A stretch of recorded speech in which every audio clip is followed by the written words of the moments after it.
Brought to you by TechnoSpark 20 series smartphones. I'm superhuman.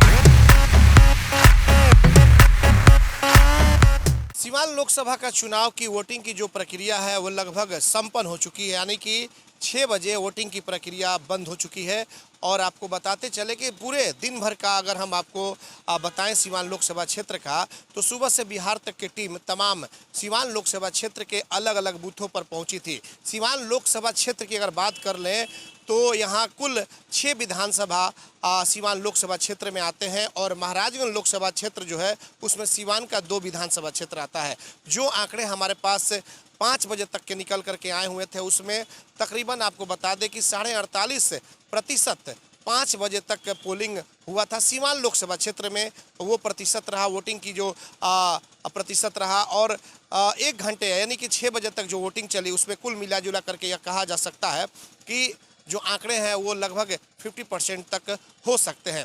सुबह की अगर बात कर ले तो लगातार आपको बता दें कि 7 बजे से जो वोटिंग की प्रक्रिया थी वो शुरुआत हो गई। सबसे पहले हम लोगों ने प्रतापपुर पहुंच करके हिना साहब जो कि निर्दलीय प्रत्याशी हैं वहां पर पहुंचे हुए थे और वो वोट की और उसके बाद से मीडिया से बातचीत की। उसके बाद से आरजेडी के औध बिहारी चौधरी के द्वारा वोटिंग की गई। फिर बरासों में जो गांव है उनका एनडीए की प्रत्याशी जो है जेडीयू की विजय लक्ष्मी कुशवाहा, उन्होंने वोटिंग की और इस तरीके से तमाम लोग अपने अपने जीत के दावे किए। सबसे बड़ी बात यह है कि सीवान की जो लड़ाई अभी तक जो आ रही है सामने वो त्रिकोणीय मामला यहाँ से दिखाई दे रहा है, क्योंकि चर्चाएं जो चल रही है उसमें यह कहा जा रहा है कि तीनों प्रत्याशी अपने अपने तरीके से सभी जगहों से वोट पाए हुए हैं, लेकिन यह अभी तक साफ नहीं कहा जा सकता है कि कौन प्रत्याशी सीवान लोकसभा क्षेत्र से बाजी मार सकता है। प्रशासन की गाड़ियां चारों तरफ दौड़ती रही, चाहे वो हसनपुरा हो, सिसवन हो, रघुनाथपुर हो, बड़हरिया हो या फिर सीवान सदर हो या फिर यूं कहें कि नौतन, तमाम इलाकों में, दरौली इलाका, तमाम इलाकों में जिला प्रशासन की गाड़ियां दौड़ती रहीं। कुछ जगहों पर वोट का बहिष्कार भी किया गया था। नौतन प्रखंड के मराठी गांव में, और वहां पर आपको बता दें कि एक प्राइवेट जमीन को लेकर के रास्ते को बंद कर दिया गया था, बूथ पे लोगों को नहीं जाने दिया जा रहा था। 12 बजे तक महज 20 से 22 मत वहां पे पड़े हुए थे।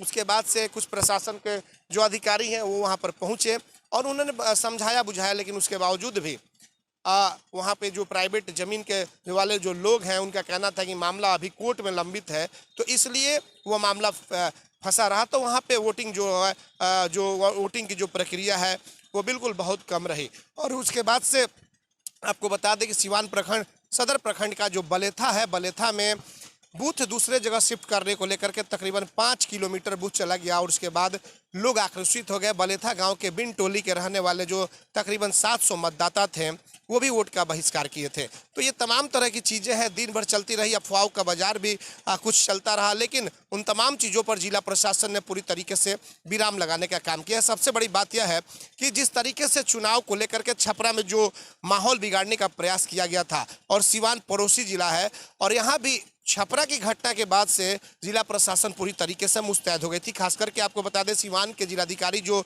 जिला निर्वाचन पदाधिकारी मुकुल कुमार गुप्ता हैं या फिर एसपी पुलिस अधीक्षक अमितेश कुमार, इन लोगों ने एक बड़ी प्लानिंग के तहत टीम बनाई थी और उस प्लानिंग में ये लोग सक्सेस भी हुए, क्योंकि बिल्कुल शांतिपूर्ण तरीके से कहीं भी किसी तरह की छिटपुट घटनाएं भी सामने सीवान में नहीं आई हुई है। और प्रशासन ने जिस तरीके से जो प्लानिंग की थी उस प्लान में सक्सेस रहा जिला प्रशासन, और एकदम शांतिपूर्ण, यूं कहें कि कहीं से किसी तरह की कोई घटना नहीं, बिल्कुल शांतिपूर्ण तरीके से जो चुनाव है वो संपन्न हो गया। तो हमने आपको बताया कि 5 बजे तक के जो हमारे पास प्रतिशत के आंकड़े आए थे वो तकरीबन 48% के थे। कहा जा रहा है कि सीवान में जो परसेंटेज है वोटिंग की वो कम हुई है। हालांकि धूप को लेकर भी जो गर्मी बहुत ज़्यादा है, लोग घरों से नहीं निकल पाए थे। ऐसा लगा था कि शाम ढलते हुए कुछ लोग निकलेंगे, लेकिन उस तरीके का जो सीन है वो दिखाई नहीं दिया, जिसको लेकर के वोट प्रतिशत में थोड़ी सी कमियां आई हुई हैं, वोट प्रतिशत कम हुआ है।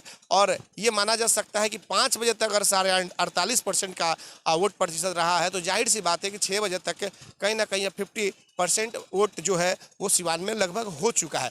तो इन सभी चीज़ों को लेकर के चारों तरफ से अगर देखा जाए तो सीवान लोकसभा क्षेत्र जो है, जो 6 कंस्टिट्यूएंसी है, विधानसभा है रघुनाथपुर, जीरादेई, दरौली, सीवान सदर और दुरौंदा, ये बढ़िया 6 जो कंस्टिट्यूएंसी है बिल्कुल शांतिपूर्वक तरीके से चुनाव संपन्न हुआ और महाराजगंज में भी बिल्कुल शांतिपूर्वक तरीके से चुनाव को जिला प्रशासन ने संपन्न कराया है। अब 4 तारीख को रिजल्ट आने वाला है। जो प्रत्याशी अभी चुनावी मैदान में है, खास करके जो चर्चा में है, त्रिकोणीय जो मुकाबला सीवान का जो बताया जा रहा है, वो एनडीए के उम्मीदवार है विजय लक्ष्मी कुशवाहा, आरजेडी के उम्मीदवार हैं अवध बिहारी चौधरी और निर्दलीय उम्मीदवार हिना साहब जो कि सीवान के पूर्व सांसद की पत्नी हैं। इन तीनों में त्रिकोणीय मुकाबला सीवान का बताया जा रहा है, लेकिन कौन किस पर भारी पड़ेगा ये तो पता चलेगा 4 जून को जब रिजल्ट सामने आएगा। फिलहाल अपडेट यही है कि सुबह से लेकर के शाम तक इस तरीके की जो पूरी किस तरीके से कहाँ माहौल रहा, कैसा चुनाव चला, जिला प्रशासन की एक्टिविटी किस तरीके की रही, वोटरों की एक्टिविटी किस तरीके की रही। आदर्श बूथ भी बनाए गए थे, जिस बूथ पर अभी हम मौजूद भी हैं सीवान के वीएम मध्य विद्यालय में, और आदर्श बूथ जो बनाए गए तो वहाँ पे तमाम तरह की सुविधाएं भी दी गई थी, यहाँ तक कि व्हील चेयर भी दिए गए थे, सेल्फी पॉइंट भी बनाए गए थे, बहुत सारी चीज़ें व्यवस्था की गई थी जिला प्रशासन के द्वारा कि किसी भी तरीके से वोट का जो प्रतिशत है उसे बढ़ाया जा सके। लेकिन आज जिन जिलों में चुनाव हुए हैं वहाँ से आ रहा है रिपोर्ट की वैशाली में सबसे ज़्यादा अगर वोट प्रतिशत बढ़ा है, वोटरों का अगर उत्साह रहा है तो वो वैशाली में रहा है, और सबसे कम रुझान वोटरों का रहा है तो वो सीवान में रहा है। तो सीवान में थोड़ा सा उत्साह की कमी देखी गई वोटरों के प्रति, वोटर जो है अपने मत के प्रति उत्साह कम दिखाएं और इसको लेकर के, लेकिन जिला प्रशासन ने पूरी तरीके से उत्साह दिखाया और जिला प्रशासन बिल्कुल मुस्तैद दिखा